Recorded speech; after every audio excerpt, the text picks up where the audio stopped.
Board পৰীক্ষা matric পৰীক্ষাই হোক বা হায়াৰ সেকেন্ডাৰি ফাইনেল পৰীক্ষাই হোক যিসকল ছাত্ৰ ছাত্ৰীয়ে পৰৱৰ্তী বোৰ্ড পৰীক্ষাত অৱতীৰ্ণ হ'বলৈ গৈ আছে তেওঁলোকৰ সৰহভাগৰে মনত প্ৰশ্ন এটা চলি আছে যে বোৰ্ড পৰীক্ষাৰ বাবে কেনেকৈ প্ৰস্তুতি চলাব। কোনো এটা পৰীক্ষাৰ বাবে প্ৰস্তুতি এগৰাকী শিক্ষাৰ্থীৰ জীৱনৰ এক প্ৰত্যাহ্বানমূলক অংশ। পৰীক্ষাৰ দিন যিমানে ওচৰ চাপি আহে তেওঁলোকৰ সৰহভাগে বিভ্ৰান্ত হয়, আতংকিত হয়, উত্তেজিত হয়। প্ৰতিগৰাকী শিক্ষাৰ্থীয়ে তেওঁলোকে নিজৰ নিজৰ ধৰণেৰে প্ৰস্তুতি কৰে, পঢ়া শুনা কৰে, কঠোৰ পৰিশ্ৰম কৰে। তাৰ পিছতো কোনোবা এখিনিত কিবা নহয় কিবা এটা খেলিমেলি হয়, পৰীক্ষাৰ সময়ত বিমূৰত পৰে আৰু পৰীক্ষাৰ ফলাফল যিটো তেওঁলোকে আশা কৰা ধৰণৰ নহয়।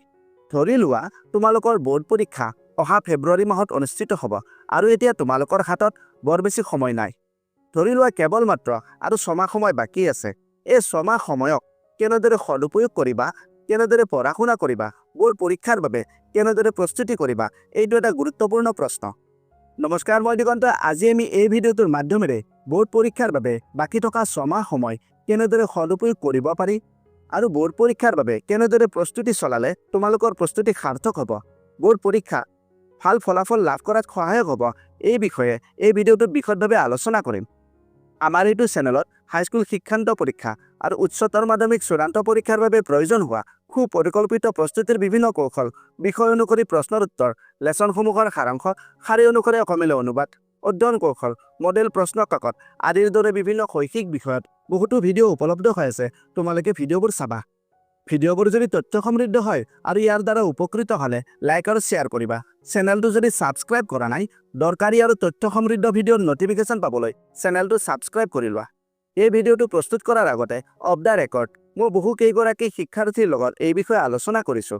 তেওঁলোকে অন্তিম সময়ত প্ৰস্তুতি কৰি কেনেদৰে তেওঁলোকৰ চিলেবাছ কমপ্লিট কৰিছিল আৰু পৰীক্ষাটো ভাল নম্বৰ লাভ কৰিছিল, সেই সকলোখিনি কথা আজি ইয়াত আমি আলোচনা কৰিম। ব'লা এতিয়া মূল বিষয়টো আলোচনা কৰোঁ। প্ৰথম কামটো হ'ল পঢ়াৰ সময়সূচী প্ৰস্তুত কৰা, মানে ষ্টাডি টাইম টেবুল বনোৱাৰ কথা কৈছোঁ। ফলপ্ৰসূ অধ্যয়ন কৰিবলৈ হ'লে, ফলপ্ৰসূ প্ৰিপাৰেশ্যন কৰিবলৈ হ'লে ষ্টাডি টাইম টেবুল বনাবই লাগিব। আৰু কেৱল মাত্ৰ বনালেই নহ'ব, ধুনীয়াকৈ বনাই পঢ়া টেবুলৰ আগত বেৰত লগাই থ'লেই নহ'ব। সেই টাইম টেবুলখনৰ মতে, সময়সূচী মতে তোমালোকে পঢ়া শুনাও কৰিবও লাগিব। বহুতে কয় যে হাৰ্ডৱৰ্ক কৰা, হাৰ্ডৱৰ্ক কৰিলেহে ছাকচেছ হ'বা। মই হাৰ্ডৱৰ্কৰ ওপৰত বিলিভ নকৰোঁ। মই এইটো কোৱা নাই যে হাৰ্ডৱৰ্ক কৰিব নালাগে, কিন্তু মন কৰিবা, কিন্তু হাৰ্ডৱৰ্কৰ লগতে সঠিক পৰিকল্পনাও কৰিব লাগিব। হাৰ্ডৱৰ্কৰ লগতে সঠিক পৰিকল্পনাত মিশ্ৰণ কৰি দিয়া, যাক কোৱা হয় স্মাৰ্ট ৱৰ্ক। সময় কম, গতিকে এতিয়া স্মাৰ্ট ৱৰ্ক কৰা। শেষ মুহূৰ্তত যাতে হুলস্থুল নালাগে, পৰীক্ষাৰ আগমুহূৰ্তত অধ্যয়নৰ বুজাই যাতে তোমাক হেঁচি নধৰে। আজিৰ পৰাই নিজৰ ষ্টাডি টাইম টেবুলখন বনাই লোৱা। এতিয়া নক'বা যে এখন ভাল ষ্টাডি টাইম টেবুল আপুনি আমাক বনাই দিয়ক, আমি সেইখনৰ মতে পঢ়িম। কথাটো হ'ল নিজৰ পঢ়া ষ্টাডি টাইম টেবুলখন তোমালোকে নিজেই বনাব লাগিব। তোমাৰ নিজৰ সময় সুবিধা মিলাই তুমি কিমান সময় নিজক দিব পাৰিবা, কিমান সময় পঢ়া শুনা কৰিবা, কিমান সময় জিৰণি ল'বা, এইবোৰ সকলো নিজা নিজা কথা আৰু ব্যক্তি অনুসৰি বিশেষ হয়। গতিকে ষ্টাডি টাইম টেবুলখন তোমালোকে নিজেই বনাই লোৱা। যদি কোনো হেল্পৰ প্ৰয়োজন হয়, তাৰ কাৰণে ভিডিঅ' এটা বনাই থৈছোঁ। ষ্টাডি টাইম টেবুল কেনেদৰে বনাব লাগে, তাত কি কি কাম অন্তৰ্ভুক্ত কৰিব লাগে, সকলো আলোচনা কৰা আছে। প্ৰয়োজনবোধ হ'লে এবাৰ সেই ভিডিঅ'টো চাই লোৱা। আমি এতিয়া 2 নম্বৰ পইণ্টটোলৈ আগবাঢ়ো। পাঠ্যক্ৰমৰ লগত চিনাকি হোৱা, মানে চিলেবাছটো জানি লোৱাৰ কথা কৈছোঁ। পৰীক্ষাৰ বাবে সফল প্ৰস্তুতি কৰিবলৈ হ'লে চিলেবাছে এক গুৰুত্বপূৰ্ণ ভূমিকা পালন কৰে। চিলেবাছ মেইন, সেয়েহে চিলেবাছটো ভালদৰে জানি লোৱা। বৰ্ডৰ পৰা অফিচিয়েল চিলেবাছ মুকলি কৰা হৈছে, সেইমতে প্ৰস্তুতি আৰম্ভ কৰি দিয়া। এটা কথা মন কৰিবা, যদিহে চিলেবাছৰ আটাইখিনি তোমালোকে এবাৰতে মন কৰা, তেতিয়া হয়তো মনলৈ অলপ ভয় আহিব। মোৰ একো পঢ়া হোৱাই নাই, এতিয়া সময় ইমান কম, মই ইমানখিনি চিলেবাছ পঢ়ি শেষ কৰিম কেনেকৈ? ইয়াৰ বাবে এটা কাম কৰিব পাৰা, পৰীক্ষাৰ চিলেবাছটো সৰু সৰু অংশত ভাগ কৰি লোৱা। মানে ইউনিট টেষ্টৰ চিলেবাছ, 6 মাহিলী পৰীক্ষাৰ চিলেবাছ, প্ৰি বৰ্ড পৰীক্ষাৰ চিলেবাছ এনেদৰে ভাগ কৰি লোৱা।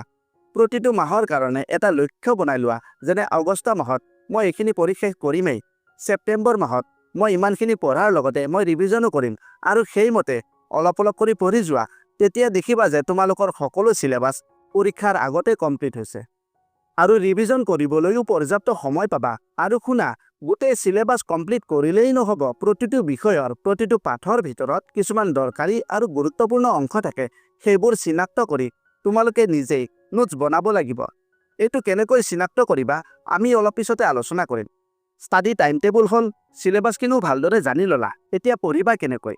ইয়াৰ বাবে এটা শান্ত পৰিৱেশ বাছি লোৱা। এইটো কেনেকৈ কৰিবা? আমি শান্ত পৰিৱেশ ক'ত বিচাৰি পাম? আমি নিৰিবিলিত গৈ অধ্যয়ন কৰিব লাগিব নেকি? শান্ত পৰিৱেশ মানে মই এইটো ক'ব বিচাৰিছোঁ যে য'ত পঢ়িলে তোমাৰ মনটো অতি সহজে বিচলিত নহয়, য'ত পঢ়িলে তোমাৰ মনলৈ বিভ্ৰান্তি নাহে আৰু হুলস্থুলো কম হয়, তেনে পৰিৱেশ এটা তুমি নিজেই বাছি ল'ব লাগিব। য'ত বিক্ষিপ্ততা আৰু উচ্চ শব্দৰ পৰা মুক্ত হোৱা, তেনে ঠাই আৰু সময় তোমালোকে বাছনি কৰা। কোনোবাই পুৱাৰ সময়ত পঢ়ি বেছি ভাল পায় আৰু আন কোনোবাই ৰাতি পঢ়ি বেছি ভাল পায়, এইটো তোমালোকেহে ভালদৰে জানিবা। যি সময়ত পঢ়িলে তোমাৰ মনটো সক্ৰিয় হৈ থাকে, ভালদৰে মনোনিৱেশ কৰিব পাৰা, তেনে ঠাই আৰু তেনে সময়ত পঢ়িলে তোমালোকৰ অধ্যয়ন আৰু প্ৰস্তুতি উৎপাদনশীল হ'ব। যথাসম্ভৱ পঢ়াৰ সময়ত নিজৰ মোবাইল ফোন আৰু অন্যান্য ইলেক্ট্ৰনিক যন্ত্ৰবোৰ নিজৰ পৰা আঁতৰত ৰাখিবা, নহ'লে এইবোৰে তোমাক অতি সহজে বিচলিত কৰিব। 4 নম্বৰত নিজৰ অধ্যয়ন সমল আনৰ আগত প্ৰকাশ কৰা বা আনক বুজোৱা। তোমালোকৰ নিশ্চয় কোনো নহয় কোনো এজন ভাল বন্ধু আছে যি পঢ়াত আগ্ৰহ দেখুৱায়। ঘৰত মা দেউতা আছে, দাদা বাইদেউ আছে বা ভাইটি ভণ্টি আছে। আজি স্কুলত তোমালোকক কি শিকালে, তুমি কি শিকিলা, তুমি কি আয়ত্ত কৰিলা? টিউশ্যনত কি শিকালে, তুমি কি পঢ়িলা, এইটো সপ্তাহত তুমি কি পঢ়িলা, তুমি কি আয়ত্ত কৰিলা, এইবোৰ সকলো তুমি আলোচনা কৰা। বন্ধু বান্ধৱী বা ঘৰৰ কোনো এজনৰ লগত তুমি শ্বেয়াৰ কৰা, তুমি বুজোৱা। তুমি যি আয়ত্ত কৰিলা, তুমি যি বুজি পাইছা, সেইবোৰ তথ্য তুমি নিজেই নিজৰ ধৰণেৰে বুজোৱা। তেতিয়া চাবা যে তোমাৰ মগজু আৰু স্মৃতি আগতকৈ উন্নত হৈ গৈ আছে। তাৰ পিছতে নিজকে পৰীক্ষা কৰা।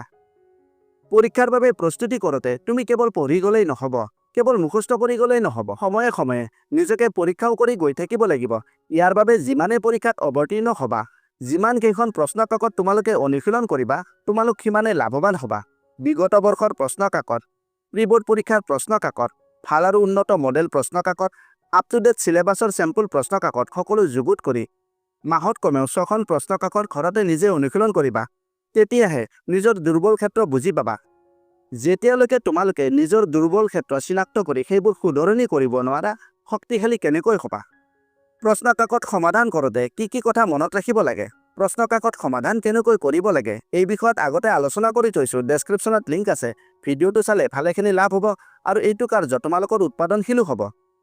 নিয়মিতভাৱে পুনৰীক্ষণ কৰা, অৰ্থাৎ ৰিভিজন কৰাৰ কথা কৈছোঁ। পঢ়া শুনা কৰিছা, ঠিকেই আছে, প্ৰশ্ন কাকতো অনুশীলন কৰিছা, ভাল কথা, কিন্তু নিয়মিতভাৱে ৰিভিজন কৰা নাই, এইটোৱে তোমালোকক সমস্যাত পেলাব। কাৰণ আমাৰ মনত ৰখা শক্তি, আমাৰ স্মৃতি যিমানে সতেজ আৰু সক্ৰিয় নহওক কিয়, কিছুদিন পিছত আমি কিছুমান দৰকাৰী কথা পাহৰি যোৱাটো স্বাভাৱিক।